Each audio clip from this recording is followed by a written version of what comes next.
સ્વાગત છે તમારા બીજા બ્લોગમાં. તો ગાઈસ આપણે હે ને અંદર ગીઝરમાં કરંટ આવતો હતો એટલે આપણે અલગથી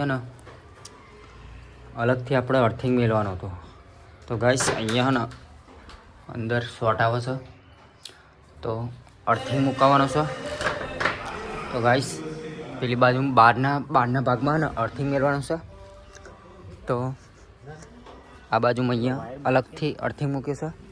નહીં સાહેબ, આપણે અલગથી અર્થિંગ મૂક્યો હોય ને તો અલગથી ગાઈસ અર્થિંગ મૂકી દીધો છે ને અંદર છે ને અર્થિંગ રોડ અને કેમિકલ નાખ્યું છે. તો ખાડા કરવાનું અલગ મશીન હતું એ આ છે ગાઈસ, તમે જોઈ શકો છો.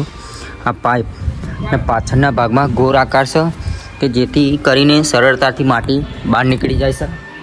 તો સોલરનું ગાઈસ ઉપર નાખ્યું છે પણ એ અલગથી અર્થિંગ ગાલ્યો હતો, પણ આ બીજો નાખ્યો હતો અર્થિંગ. નહીં સાહેબ, આ બીજો નાખાયો ને? પ્રાઇવેટ. તો પ્રાઇવેટ નાખાયો વાળો ગાઈસ ધાબા ઉપર આવ્યા છે પ્લાસ્ટિકની પાઇપ લેવા. નહીં સાહેબ, તો પાઇપ લેવા આવ્યા છે એટલે અંદર વાયર નાખવાનો છે. નહીં સાહેબ, અર્થિંગ આપવા માટે. તો ધાબા ઉપર આવી ગયા છે ગાઈસ. પાઇપ તો કેટલી પડી સાહેબ? પાઇપ હજુ પાઇપ તો હરખી સાહેબ.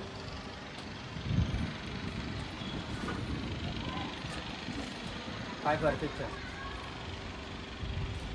પાઇપ લેવા ગયા છે તો ક્લેમ્પ પણ લેવા પડશે નીચેથી.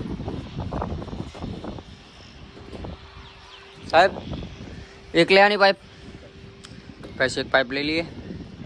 તો હવે ક્લેમ્પ પણ નીચેથી લઈ લઈએ. નીચે જઈશું. ક્લેમ્પ મળી ગયો છે એક સાહેબ, એક મળ્યો કેમ્પ. તો એક ક્લેમ્પ એક જ મળ્યો, બીજો લાવવો પડશે અંદર ખોખામ એક જ મળ્યો. તો ગાઈસ ફાઇનલી આપણે અર્થિંગ રોડમાં અર્થિંગ વાયર હવે લગાવ્યો છે. લગાવીને પછી ડાયરેક્ટ મીટર માલ છે પેલી બાજુ. તો હવે વાયર લગાવે છે.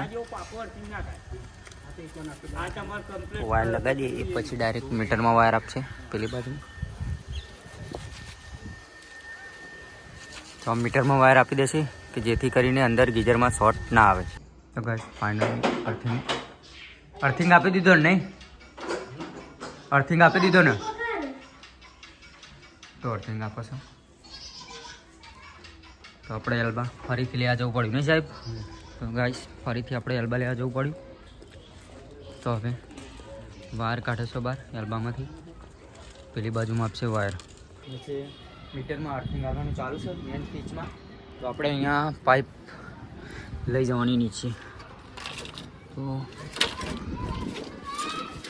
તો પાઇપ લઈ જઈએ નીચે. અર્થિંગ આવવાનું ચાલુ છે કામકાજ. તો હવે નીચે જઈએ આપણે. તો ગાઈસ ફાઇનલી આપણે પાઇપ નીચે આવી ગઈ છે. તો હવે કાપવાનું ચાલુ હા, ફિટિંગ કામ ચાલુ છે. અંદરની સાઈડ પણ મીટરમાં વાયર આપવાનું કામ ચાલુ છે. તો હવે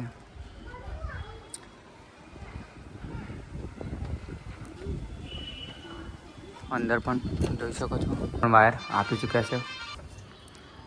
તો ગાઈસ છેલ્લું કામ હવે અર્થિંગ વાયર જોઈન્ટ કરી દે એટલે કામ પૂરું. તો જોઈન્ટ કરવાનું કામ ચાલુ છે.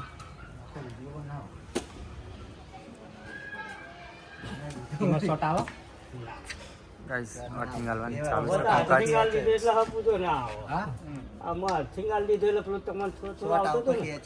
તો હવે અંદર શોર્ટ નહીં આવે ને ગીઝરમાં?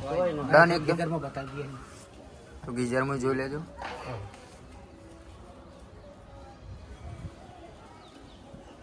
ગમે તે મોટો તો ના ગાઈસ ફાઇનલી કામ પૂરું. લગાન ચાલુ છે. અર્થિંગ વાયર મૂક્યો છે પણ તો ગાઈસ જોઈ શકશો. તો ફાઇનલી ટ્રાય થઈ ગયો છે. તો શું થયું આનાથી? अबे जल्दी बोल, कल सुबह पनवेल निकलना है. અમાર ટૂંકમાં આ હર્ષ માર્યું એની જગ્યાએ આપણો એટલો અર્થ અડો તો તરત પાવર બંધ થઈ ગયો. તો ગાઈસ ફાઇનલી ગમે જેવો ઝાટકો કે સહેજ અડી જાય તો ઓટોમેટિક સ્વિચ પડી જાય. MCB પડી જાય automatic. તમારે પેલું અભ્યાસ પેલું તમે કહે ને મને આયો પેલો એવું આવશે તો ચેક કરીએ તો ઓટોમેટિક સ્વિચ પડી જશે. ફાઇનલી કામકાજ પૂરું થઈ ગયું છે. તો મળશું હવે સીધા નેક્સ્ટ બ્લોગમાં.